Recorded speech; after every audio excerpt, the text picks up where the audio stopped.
Par rapport à cette journée, le débat qui se pose évidemment, c'est celui d'examiner la position centrale de l'eau dans tous les modèles de développement. Nous savons que les impacts des changements climatiques, autant que les besoins grandissants en termes de développement, qu'il s'agisse de la garantie de la sécurité alimentaire, d'augmenter les productions agricoles, qu'il s'agisse de la démographie ou qu'il s'agisse de l'expansion urbaine, tout ceci évidemment se traduit par une demande accrue en termes d'eau.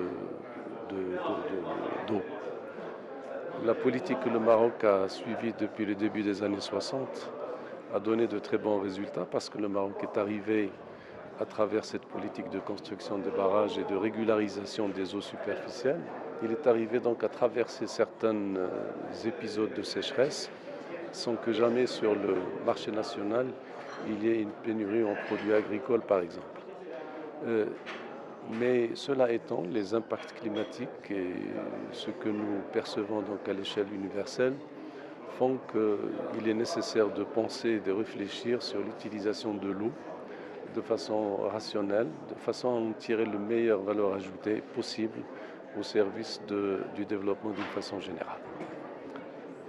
La gouvernance, depuis la promulgation de la loi sur l'eau dans les débuts des années 90, elle est basée sur un développement participatif, notamment par la création des associations d'usagers d'eau agricole par exemple, et qui fait qu'il y a une responsabilité directe des utilisateurs dans la gestion de l'eau d'une façon générale. Donc il y a la planification qui est faite au niveau de l'État en termes de construction des grands ouvrages hydrauliques. Il y a en même temps tout ce qui concerne les infrastructures de base, de raccordement et de mobilisation de ces ressources, mais il y a aussi le troisième étage, c'est celui des usagers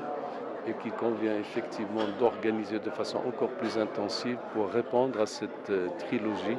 entre la mobilisation des eaux, le stockage et l'utilisation rationnelle.